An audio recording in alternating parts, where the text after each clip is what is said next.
নমস্কার, আমি চম্পা। সবাইকে স্বাগত চম্পা ভিলেজ রেসিপি। আমি আশা করছি আমার পুরো ইউটিউব ফ্যামিলি আপনারা খুব ভালো আছেন, আমরাও খুব ভালো আছি। আজকে আমি আপনাদের জন্য একটি খুব মজাদার রেসিপি নিয়ে চলে এসেছি।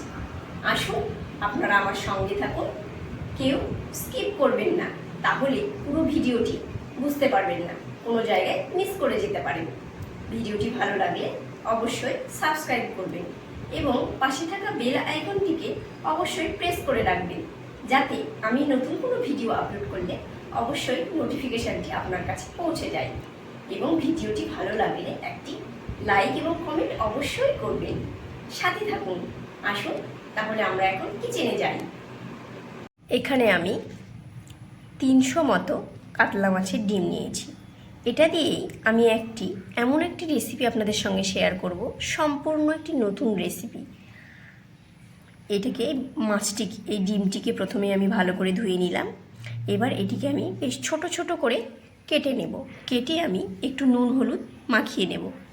তারপর আপনারা সঙ্গে থাকুন, ভিডিওটি পুরোটি দেখুন।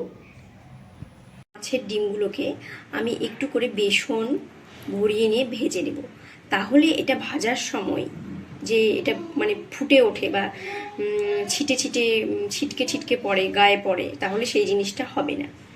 তেল গরম হয়ে গেছে, আমি এবার মাছের ডিমগুলোকে ছাড়ছি। ডিমগুলোকে আমি এইভাবে ছেড়েছি। এটাকে একটু লো হিটে আমি ভেজে নেব। ডিমগুলো কিন্তু একটুও ফুটছে না। আপনারা চাইলে বেসন মাখিয়ে বা একটু সামান্য চালের গুঁড়ো মাখিয়ে এভাবে ভেজে নিতে পারবেন, তাহলে কোনো অসুবিধে হবে না। এই মাছের ডিমগুলো এইভাবে লাল লাল করে সুন্দর করে আমার ভাজা হয়ে গেছে। এবার আসুন আমরা এবার নেক্সট স্টেপে যাব। এগুলোকে আমি তুলে নিচ্ছি, বেশ সুন্দরভাবে ভাজা হয়ে গেছে। আমি মাছের ডিমের সঙ্গে এগুলোকে নিয়ে নিয়েছি। এগুলোকে আমি খুব সুন্দর করে একটু ডেকোরেট করব। এবার দেখুন আমার পুরো একটি ব্রেকফাস্ট রেডি হয়ে গেছে। মাছের ডিমগুলোকে ভেজে এইভাবে নিয়েছি, তার সঙ্গে শসা, পেঁয়াজ ও কাঁচা লঙ্কা নিয়েছি আর একটু মুড়ি। এটি আমাদের সকালের ব্রেকফাস্ট। মাছের ডিম, গরম গরম মাছের ডিম ভাজা, তার সঙ্গে শসা, পেঁয়াজ, কাঁচা লঙ্কা এবং মুড়ি। এটি থাকলে সকালের ব্রেকফাস্ট একদম পুরো জমে যাবে।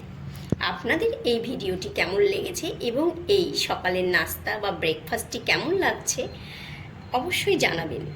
ভিডিওটি ভালো লাগলে একটি কমেন্ট করবেন এবং চ্যানেলটিকে, যারা নতুন তারা চ্যানেলটিকে সাবস্ক্রাইব করবেন, সাথে বেল আইকনটিকেও প্রেস করে রাখবেন। Thanks for watching my video. Bye. আবার দেখা হবে অন্য কোনো রেসিপির সঙ্গে।